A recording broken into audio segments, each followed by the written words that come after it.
நம்ம எல்லாருடைய வாழ்க்கை பயணமும் எப்போதுமே பூ விரிச்ச பாதை மாதிரி சீராக இருக்காது.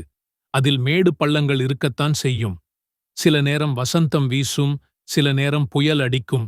இன்பமும் துன்பமும் கலந்துதான் வாழ்க்கை. ஆனால் சில சமயங்கள்ல வர்ற சோதனைகள் ஒன்னு மேல ஒன்னா வந்து நம்மள ரொம்பவே சோர்ந்து போக வச்சிடும். இதயம் பாரமாகிடும். தாங்க முடியாத துன்பம் வரும்போது நமக்கே தெரியாம நம்ம நம்பிக்கை கொஞ்சம் அசைய ஆரம்பிக்கும். ஏன் எனக்கு மட்டும் இப்படி நடக்குது? நான் என்ன தப்பு செஞ்சேன்? என் பிரார்த்தனைகள் கேட்கப்படவே இல்லையா? இந்த மாதிரி கேள்விகள் நம்ம மனசுல எழும்.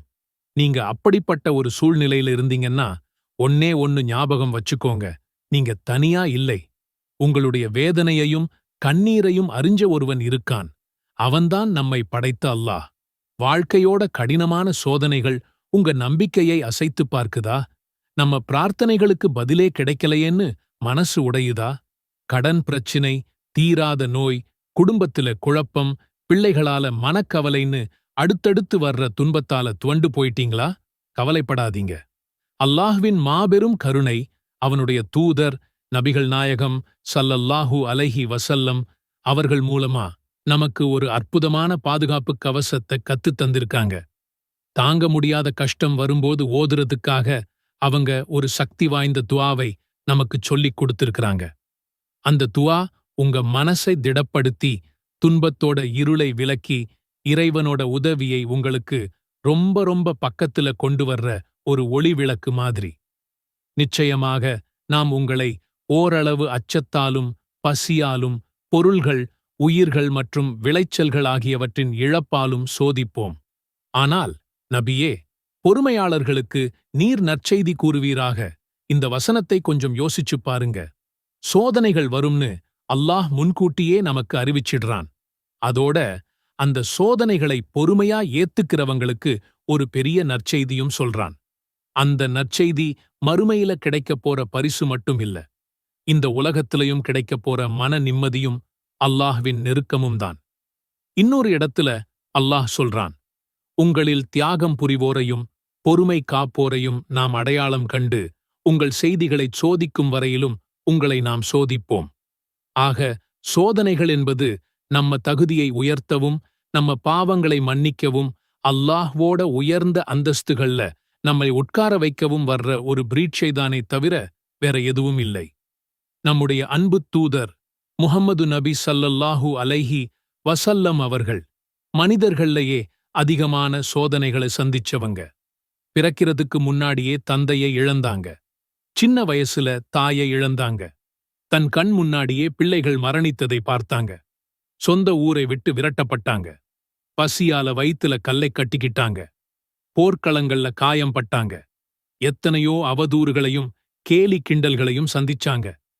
இவ்வளவு சோதனைகளையும் அவங்க எப்படி எதிர்கொண்டாங்க? முழுமையான பொறுமையோடும், அல்லாஹ்வின் மீது அசைக்க முடியாத நம்பிக்கையோடும், பிரார்த்தனைகள் மூலமாகவும் தான் எதிர்கொண்டாங்க. இப்போ அந்த சக்தி வாய்ந்த துஆ, அல்லாஹும்ம இன்னி அஊது பிக மின் ஜஹ்தில் பலாஇ வ தரக்கிஷ் ஷகாஇ வ சூஇல் கதா வ ஷமாதத்தில் அஅதா. யா அல்லாஹ், கடுமையான துன்பத்தை விட்டும், துயரத்தின் ஆழத்திலிருந்து விட்டும், விதியின் தீமையிலிருந்து விட்டும், எதிரிகளின் ஏளனத்திலிருந்து விட்டும் நான் உன்னிடம் பாதுகாப்பு தேடுகிறேன். இந்த சக்தி வாய்ந்த துஆவை இன்னைக்கே உங்க வாழ்க்கையோட ஒரு அங்கமாக்கிக்கோங்க.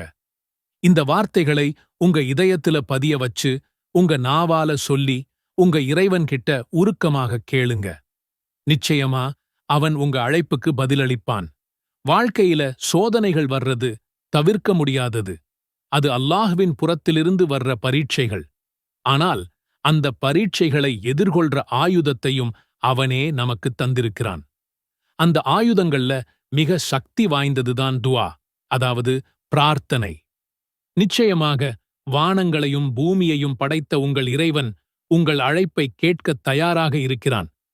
அவன் உங்கள் மீது கருணை காட்டவும், உங்கள் துன்பங்களை நீக்கவும், உங்களுக்கு மன அமைதியை தரவும் மிக மிக அருகில் இருக்கிறான். கண்ணியத்திற்குரிய அல்லாஹ்வின் நல்லடியார்களே, உங்கள் வாழ்க்கையில் சில சமயம் காரணம் தெரியாத தடங்கல்கள், மன நிம்மதியின்மை அல்லது எதிர்பாராத பிரச்சனைகளை சந்தித்திருக்கிறீர்களா? எல்லாமே சரியாக போய்க் கொண்டிருக்கும்போது திடீரென்று ஒரு தடை அல்லது ஒருவித அச்ச உணர்வு அல்லது உடல் நலக்குறைவு இவற்றிற்கு பின்னால் என்ன இருக்கிறது என்று புரியாமல் குழம்பியிருக்கிறீர்களா?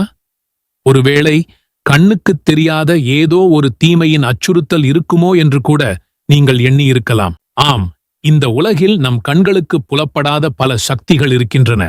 ஷைத்தான்கள், தீய ஜின்கள், மனிதர்களின் தீய எண்ணங்கள், பொறாமை மற்றும் மிகவும் ஆபத்தான கண் திருஷ்டி போன்ற பல தீமைகளிலிருந்து நாம் நம்மை பாதுகாத்துக் கொள்வது எப்படி? பலரும் இதை பற்றி வெளிப்படையாக பேசுவதில்லை. ஆனால் இவை நிதர்சனமான உண்மைகள்.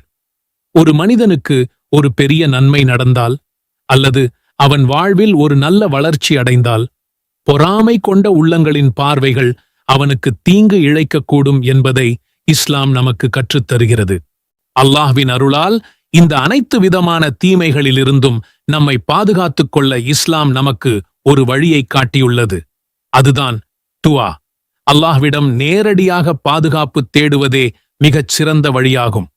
இன்று நாம் பார்க்கப் போகும் துஆ நபி ஸல்லல்லாஹு அலைஹி வஸல்லம் அவர்கள் தங்கள் அன்புக்குரிய பேரக் குழந்தைகளுக்காக ஓதிய ஒரு சிறப்பு பிரார்த்தனை.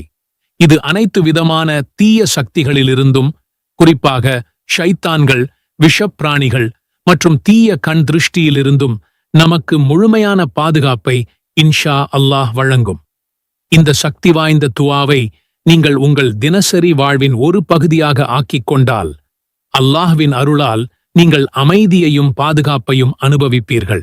அஊது பிகலிமாத்தில்லாஹி தம்மத்தி மின் குல்லி ஷைத்தானின் வஹம்மத்தின் வமின் குல்லி ஐனின் லம்மத்தின். அல்லாஹ்வின் முழுமையான வார்த்தைகளைக் கொண்டு எல்லா ஷைத்தான்கள் மற்றும் விஷப்பூச்சிகளிலிருந்தும் எல்லா தீய பொறாமை கொண்ட கண்களிலிருந்தும் நான் பாதுகாப்பு தேடுகிறேன். இந்த துஆவை நீங்கள் எவ்வளவு அதிகமாக ஓதுகிறீர்களோ அவ்வளவு அதிகமாக அல்லாஹ்விடமிருந்து பாதுகாப்பு கிடைக்கும்.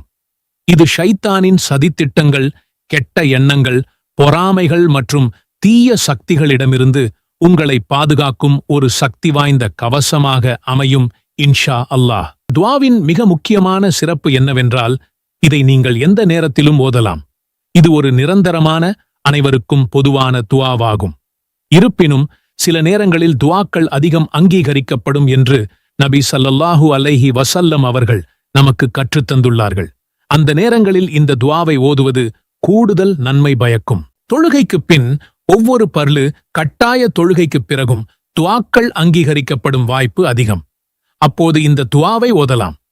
சுஜூதில் இருக்கும்போது, தொழுகையில் சஜ்தாவில் இருக்கும்போது நாம் அல்லாஹ்வுக்கு மிக நெருக்கமாக இருக்கிறோம். அந்த நேரத்தில் இந்த துஆவை ஓதுவது சிறந்தது. பாங்குக்கும் இகாமத்துக்கும் இடைப்பட்ட நேரம் துஆக்கள் அங்கீகரிக்கப்படும் நேரங்களில் ஒன்றாகும்.